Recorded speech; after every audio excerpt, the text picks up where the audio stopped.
नमस्कार मित्रांनो, शुभविवाह मालिकेच्या आजच्या भागामध्ये भूमी अस्वस्थ असते तेव्हा तिला मानसी म्हणते की ताई, अगं कशाला चिंता करतेस, काळजी करू नकोस, काहीच होणार नाही.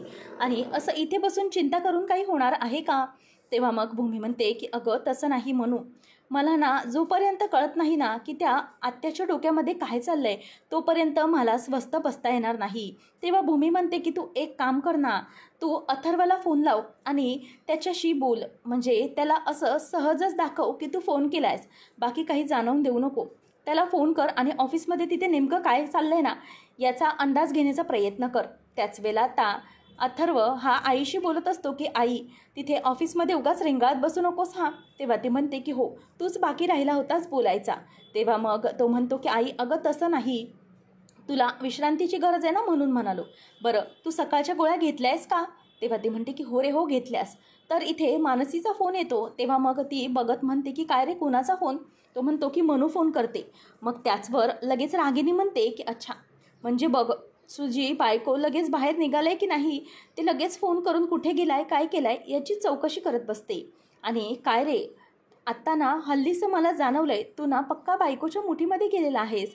आपला अभिजित आणि आकाश अजूनही तसे वागत नाहीत, पण तू तू मात्र पूर्णपणे मानसीच्या मुठीत आहेस रे, खरंच. आणि मग ती मुद्दाम टोमणा देत म्हणते की ती बरोबर तुझ्यावर लक्ष ठेवते, कुठे आहेस काय नाहीस, शेवटी लव्ह मॅरेज केलंस ना बाबा, मग काय तुला हे सगळे करावेच लागेल. त्याच वेळेला तो म्हणतो की नाही आई, अगं असं काहीच नाही आहे. आणि नंतर भूमी म्हणते की काय झालं? तू म्हणते की अगं त्याने फोन कट केला. अथर्व असं कधी माझा फोन कट करत नाही, आज पहिल्यांदा त्याने माझा फोन कट केला आहे. तेव्हा मग भूमी म्हणते की नाही, हे सगळं अथर्व नाही करत आहे, हे सगळं करायला आत्या भाग पाडते आणि आत्यानेच मुद्दाम हे सगळं करायला सांगितलेलं आहे. तेव्हा मग अथर्व हा आईला बोलतो की अगं ती बालिश आहेस ना जराशी म्हणून अशी वागते, ठीक आहे जाऊ दे. तेव्हा मग आता इथे अथर्व आणि रागिनी ऑफिसच्या बाहेर येतात आणि इथे आकाश आणि अभिजितची मीटिंग आटोपलेली असते. आकाश म्हणतो अभिजित, आपली मीटिंग अगदी मस्त झाली ना, खरंच एक्सपेक्टेशनच्या बाहेर गेली. खरं तर हे सगळं फोन करून आईला कळवलं हवं. तितक्यातच आजीचा फोन येतो. आजीला तो म्हणतो की हो आजी, अगं मी निघतच आहे, काळजी करू नकोस, हे बघ आताच आमची मीटिंग झाली.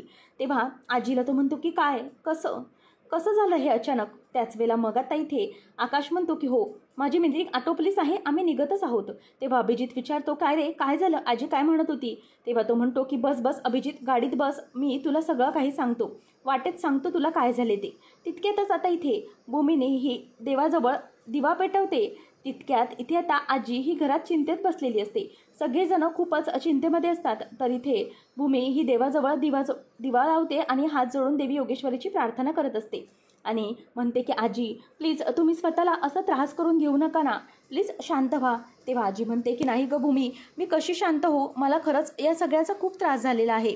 अगं रागिनीबरोबर असं काय घडेल याचा विचार नाही केला मी. तेव्हा मग भूमी म्हणते की नेमकं काय घडलं आहे ऑफिसमध्ये, आत्याने काही सांगितलं आहे का? तेव्हा आजी म्हणते की नाही गं, अजून काही सांगितलेलं नाही, खरंच मला खूप त्रास होतोय. रागिनीला असं मला कधी हतबल पाहिलेलं नव्हतं आजपर्यंत. अगं माझ्या पोटच्या मुलाचं हे असं झालं, मी त्याला गमावलं, आता माझ्या रागिनीचं जर असं काही झालं तर मग मी ते कसं सहन करू, असं आजी आता म्हणत रडत असते. आणि त्याच वेळेला भूमी म्हणते की आजी प्लीज तुम्ही शांत व्हा. आणि मनू येते आणि मनू म्हणते की हे घे आजी पाणी घ्या, प्लीज तुम्ही रडू नका ना, शांत व्हा. असं काय घडलं होतं? अथर्वशी तर मी बोलले तेव्हा अथर्व मला म्हणाला की ऑफिसमध्ये असं विशेष काही घडलं नव्हतं, मग आत्याने नेमकं काय मनाला लावून घेतलं आहे हे कळत नाही. तेव्हा मग आता भूमी म्हणते की अथर्व म्हणालाय ना की असं काही घडलं नाही आहे, मग ठीक आहे आपण आत्यांशी बोलून त्यांची समजूत काढू, त्यांचं नेमकं काय झालं हे बघितलं पाहिजे. तेव्हा मग आता पुढे आजी म्हणते की नाही गं, नक्कीच काहीतरी घडलं असणार, त्याशिवाय मग रागिनी अशी कशाला अस्वस्थ झाली असेल. तेव्हा ती म्हणते की नाही, मी अथर्वशी बोलले, मला वाटतंय की जेव्हा हे दोघेही ऑफिसमध्ये गेले ना तेव्हा नेमकंच काहीतरी प्रकार घडलाय, परंतु जेव्हा आई कॅबिनमध्ये गेलं ना तेव्हा पण त्याला डिस्टर्ब वाटत होत्या. नेमकं काय घडलं नाही काहीच कळायला मार्ग नाही. त्यात आकाश आणि अभिजित धावत धावत येतात आणि आकाश म्हणतो काय झाले आईला आणि आई कुठे आहे? तेव्हा आजी म्हणते की रागिनी तिच्या खोलीमध्येच बसलेली आहे आणि ह्या सगळ्याचा तिला खूप जास्त त्रास झालाय. हे ऐकून आता इथे भूमी आणि मानसी मात्र चिडलेल्या असतात. आता रागिनी तिच्या खोलीतच बसत रडत असते. त्याच वेळेला आता आकाश आणि अभिजित धावत तिच्या खोलीत जातात आणि आजीला घेऊन भूमी आणि मानसी देखील जातात. तेव्हा आता आत्याकडे जाऊनच आकाश म्हणतो की आत्या, बोल ना, काय झालंय? तू अशी का रडत आहेस? आई प्लीज मला सांगशील का नेमकं काय घडलंय ते? तेव्हा इथे अथर्वला पण आईचं रडणं बघवत असतं त्यालाही खूप वाईट वाटत असतं. आता आकाश म्हणतो की हे बघ, मी तुला प्रॉमिस केलं होतं की मी लवकरच जाऊन येईन. आटोपली बघ माझी मीटिंग लवकरच. आता मला सांग काय झालं आहे? तू मला म्हणालीस की मला ऑफिसमध्ये जाऊ दे, तर मग मी तुला ऑफिसमध्ये जाण्याची परवानगीही दिली. बरोबर अथर्वही होता ना तुझ्यासोबत? मग मला सांग ना आई, काय झालं नेमकं? मी तुला विश्वास देतो की तुझं जे काही आहे ते नक्की काही मी सॉल्व्ह करण्याचा प्रयत्न करेन. रागिनी आणि मानसी मात्र तिच्याकडे तिरप्या नजरेनेच बघत असतात. तेव्हा आता आकाश म्हणतो की आई प्लीज मला सांगतेस का तू काय घडलंय ते? त्याच वेळेला आता मी त्याला म्हणते की आकाश संपलंय रे, सगळं संपलंय रे. तेव्हा आकाश म्हणतो की अगं आई काय झालंय, काय संपलंय? प्लीज मला समजेल अशा शब्दात सांगशील का तू? आणि ती काही सांगायला तयार नसते, ती फक्त रडत असते. ती म्हणते की आकाश आपल्या ऑफिसमध्ये मला आत्ता लक्षात आलं की ज्या व्यक्तीला खुर्चीवर पदावर असते त्या व्यक्तीलाच मान असतो, बाकीच्यांना काहीही मान नसतो. म्हणून ती आता आणखीनच रडू लागलेली असते. मग आता अभिजितला ती म्हणते की नाही, आता हे सगळं माझं संपलेलं आहे. आता ऑफिसमधले माझे दिवस संपले, आता माझं काहीही राहिलं नाही. तो म्हणतो की नाही आई, असं काही विचार करण्याची गरज नाही. अगं तू त्या कंपनीची मालकी नाहीस अजूनही. अगं असं काय बोलतेस तू? तुझी तब्येत ठीक नाही म्हणून तुला इथे बसण्याची परवानगी दिली, नाहीतर मी असं अजिबात करणार नाही. तेव्हा मग आता लगेच आत्या म्हणते की नाही आकाश, मी तुला काही सांगू शकणार नाही.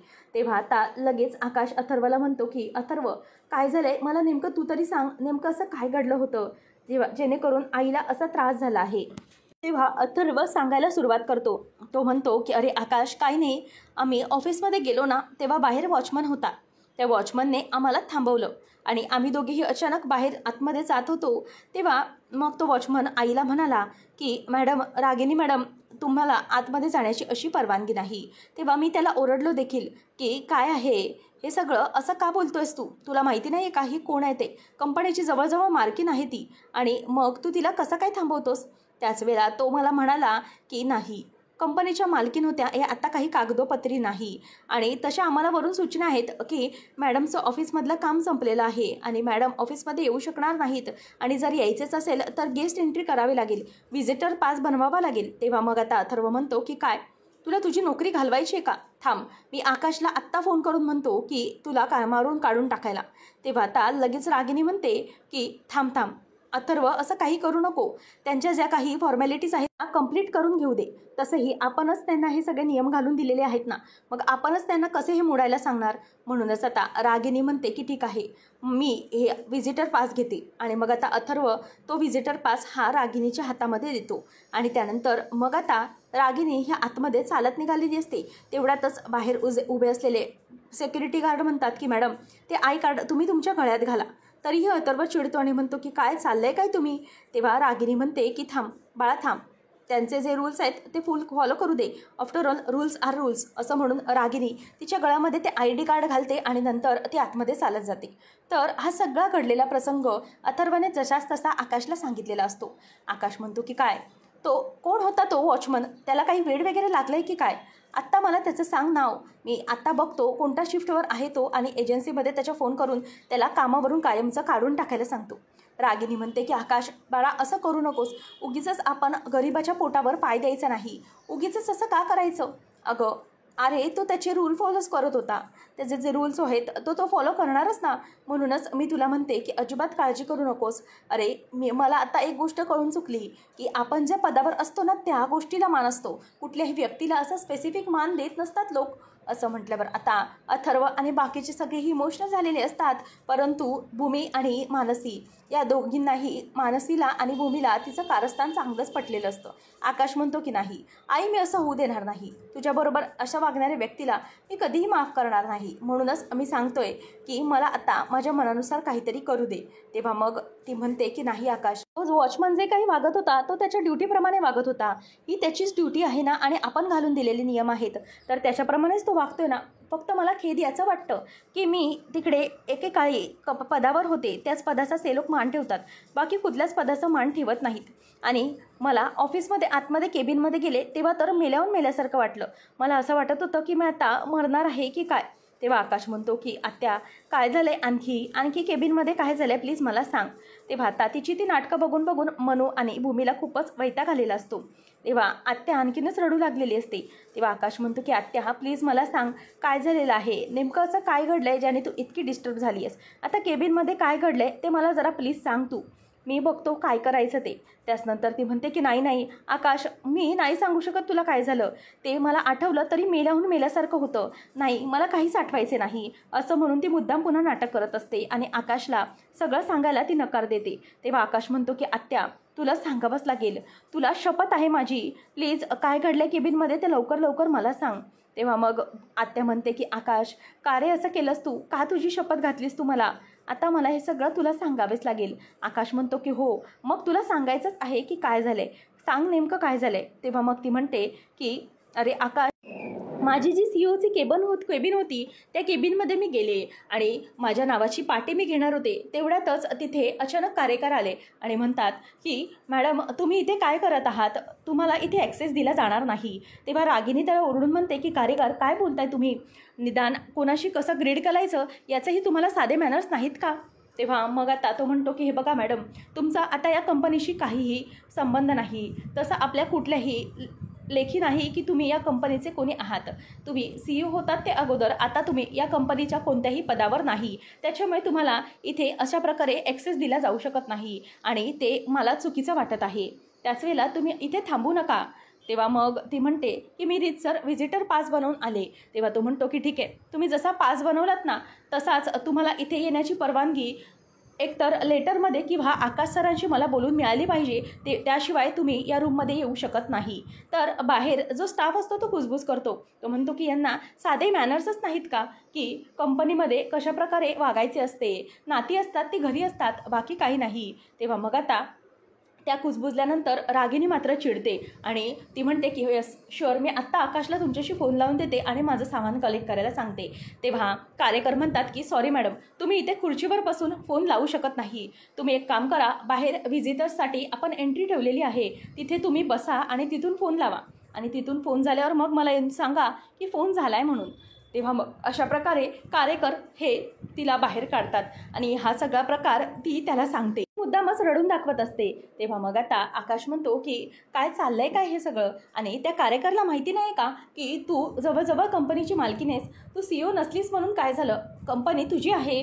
थांब, आता त्यांनाही मी या कंपनीमधून फायर करून टाकतो. मला या सगळ्याचा खूप राग आला आहे. तेव्हा मानसीला आकाश म्हणतो की जरा आत्यासाठी प्लीज पाणी आण.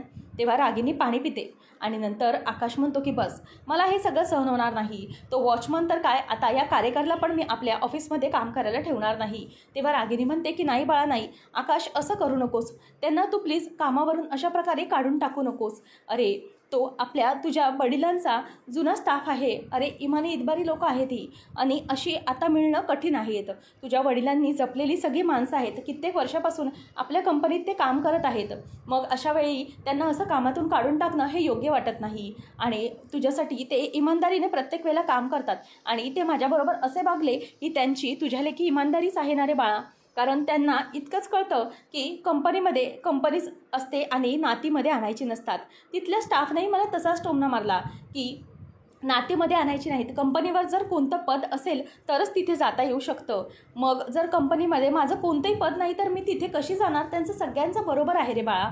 तेव्हा आकाश म्हणतो की आत्या, जर अशीच गोष्ट असेल आणि जर असंच असेल की त्या कंपनीत जर पद असेल तरच तुला तिथे मान मिळणार असेल तर ठीक आहे, मी त्या कंपनीमध्ये तुला पद मिळवून देणार, हा माझा शब्द आहे.